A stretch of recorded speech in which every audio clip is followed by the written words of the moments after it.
जय हिंद दोस्तों, मैं आशीष सर आपका हार्दिक स्वागत करता हूं द कैरियर पॉइंट के ऑफिशियल यूट्यूब चैनल पे। दोस्तों कैसे हैं आप? उम्मीद है अच्छे होंगे, स्वस्थ होंगे और आपका मुस्कुराता हुआ चेहरा हमेशा से ही हमारे लिए और हमारी संस्था के लिए एक मोटिवेशन का कार्य करता है। दोस्तों आज मैं आप लोगों के लिए लेके आया हूं रेलवे एग्ज़ाम के रिकॉर्डिंग एक बहुत ही इम्पोर्टेंट बात। जो भी बच्चे तैयारी शुरू करने जा रहे हैं आरपीएफ एसआई और आरपीएफ कांस्टेबल या फिर रेलवे से संबंधित कोई भी तैयारी अगर आप शुरू करने जा रहे हैं तो उसके रिकॉर्डिंग मैं आज आपको बताने वाला हूं कि पिछले साल वैकेंसी कितनी थी और उस साल पेपर का लेवल कैसा था, कट ऑफ कितना बना, तो उसको एक एवरेज मान करके आप अपनी तैयारी को आगे बढ़ा सकते हैं। मतलब एक आपको मोटा आइडिया लग जाएगा कि कितने क्वेश्चन थे, निगेटिव मार्किंग कितनी थी, कितने समय का पेपर था, एवरेज कट ऑफ कितना बना। क्योंकि ये जो रेलवे के एग्ज़ाम होते हैं वो जोन वाइज होते हैं, group A, group B, group C, group D, group E, group F, G, H ऐसे बनता है ना। आप लोग जान रहे होंगे, जो भी बच्चे रेलवे की तैयारी पहले किए होंगे उनको ये पता होगा। नहीं पता है तो मैं अपने आगे की वीडियो में आपको 1 बाय 1 करके समझाने वाला हूँ। ध्यानपूर्वक आप अगर इस वीडियो को देखते हैं तो आपको आरपीएफ के रिकॉर्डिंग जो भी आप बात जानना चाहते हैं वो आपको समझ में आएगा। आइए दिखाता हूँ 1 बाय 1 करके आगे क्या है। जैसे कि ध्यान से देखिएगा, जो मैं बता रहा हूँ कि 2018-19 में जो भर्ती आई थी तो उस समय पद कितने थे? 9,739 पद थे। और जो 2024 आ गया है तो इस साल पद कितने हैं? 4,660। तो सभी जोन को लेकर के, मतलब उस साल तो देख रहे हैं ना भर्ती ज़्यादा थी तो कट ऑफ कितना था, इस साल तो भर्ती कम है, कंपटीशन टफ है। लेकिन सारे कट ऑफ डिपेंड करते हैं कि पेपर का लेवल कैसा होगा। पेपर का लेवल आसान होगा तो कट ऑफ ऊपर जाएगा, पेपर का लेवल टफ होगा तो कट ऑफ नीचे जाएगा। लेकिन मैं आपको बता दूं, जब आरपीएफ का एग्जाम हुआ था तो उसमें जो फॉर्म भरे गए थे वो जोन वाइज फॉर्म भरे गए थे। जिस प्रकार से बनाया गया था जोन ए, बी, सी, जैसे ग्रुप 1, ग्रुप 2 नहीं होता है, उसी तरह से group A, group B, group C, group D, group F, G तक नहीं था, शायद एफ तक था। तो हर ग्रुप में 3-3, 4-4 जोनों को शामिल किया गया था। छोड़िए ये सारे जोन को मैंने समेट करके एक एवरेज कट ऑफ निकाला है कि मैक्सिमम बच्चा कितना ला दे कि आरपीएफ में उसका एक पद सुनिश्चित हो जाए। अगर आप इतना नंबर ला देते हैं अपने वर्ग में तो मैंने सारे जोनों का एक एवरेज निकाला है। बहुत सारे जोन होते हैं जहां की कट ऑफ कम जाता है, बहुत सारे जोन होते हैं जहां की कट ऑफ हाई जाता है। मैंने मैक्सिमम करके निकाला है। मिनिमम में अगर आप कम नंबर पाते हैं तो आपको उस जोन से फॉर्म भरना होगा जहां से कट ऑफ फ्लो जाता है। जैसे दक्षिण भारत के जो जोन है वहां से सदैव कट ऑफ आरपीएफ का क्या रहता है? नीचे रहता है। तो लेकिन मैं जो बता रहा हूं ये जो कट ऑफ है ये सारे जोन का एक एवरेज है। मैंने यहाँ पे लिख भी दिया है, औसत सभी जोन का है। ये सभी जोन का एवरेज मान के कट ऑफ मैं आपको बता रहा हूं।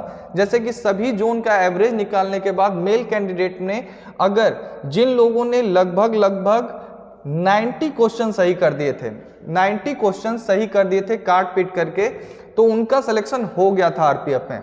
उसी तरह से ओबीसी में जिस बच्चे ने 88 क्वेश्चन सही कर दिए थे उसे भी वर्दी मिल गई थी। उसी तरह से एससी में 77, एसटी में 52, ईडब्ल्यूएस की कैटेगरी उस समय नहीं थी तो उस समय ईडब्ल्यूएस से रिलेटेड कोई भी कट ऑफ नहीं बना था। तो भाई अगर मेरे हिसाब से पद कम है, 4,660 पद ही हैं इस साल, लेकिन फिर भी अगर कोई बच्चा एग्जाम का लेवल मीडियम रहता है और वो जनरल में है, अगर वो 90 क्वेश्चन सही कर देता है काट पीट करके, मतलब क्योंकि मैं काट पीट करके इसलिए बार बार कह रहा हूं कि टोटल नंबर ऑफ क्वेश्चन जो होंगे 120 होंगे, उसमें 35 क्वेश्चन मैथ के होंगे, 35 क्वेश्चन रीजनिंग के होंगे और 50 क्वेश्चन जीके जीएस के होंगे। ये पेपर आपका 90 मिनट का ऑनलाइन होगा और निगेटिव मार्किंग जो होगी 1/3 की होगी। ये बात है सिलेबस के रिकॉर्डिंग।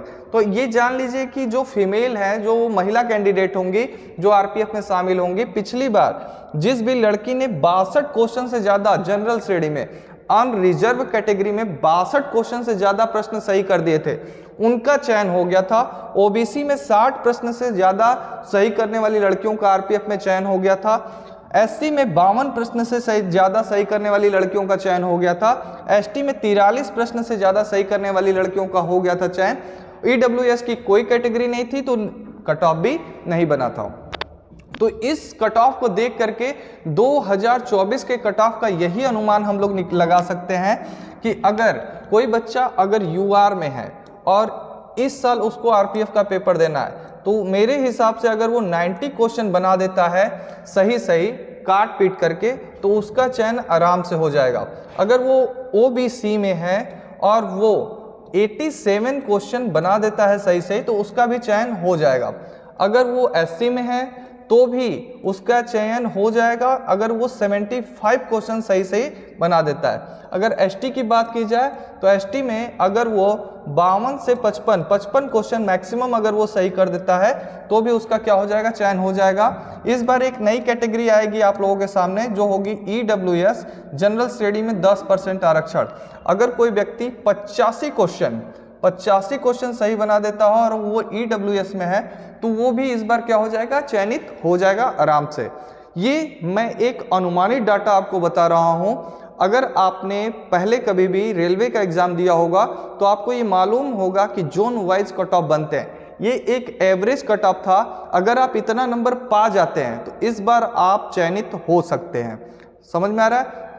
और अंतिम कट ऑफ तो डिपेंड करेगा कि पेपर का लेवल कैसा है। पेपर का लेवल हार्ड रहेगा तो कट ऑफ कम पे बनेगी, पेपर का लेवल कमजोर होगा तो कट ऑफ ज्यादा जाएगी। उम्मीद करते हैं कि मेरे इस वीडियो से आपको एक अच्छा खासा अनुमान लग गया होगा कि आरपीएफ की तैयारी करनी है तो कितने क्वेश्चन को सही करना है। अगर इतना क्वेश्चन सही कर पा रहे हैं, प्रैक्टिस सेट करने के बाद अगर आप इतना क्वेश्चन तक पहुंच पा रहे हैं, 1-2 प्रैक्टिस सेट कर लीजिए, मॉक टेस्ट लगा लीजिए। अगर आप कितनी तैयारी हो चुकी है, कितनी पीछे हैं, अगर शुरू से शुरू करना है तो कितना आपका टारगेट होना चाहिए, ये सारे आइडिया आप मेरे वीडियो को देखने के बाद रेलवे एग्जाम के रिकॉर्डिंग लगा सकते हैं। अगर मेरी वीडियो थोड़ी भी अच्छी लगी हो आपको तो इस वीडियो को लाइक करिएगा, अपने दोस्तों तक शेयर करिएगा और हमारे चैनल को सब्सक्राइब करिएगा। धन्यवाद।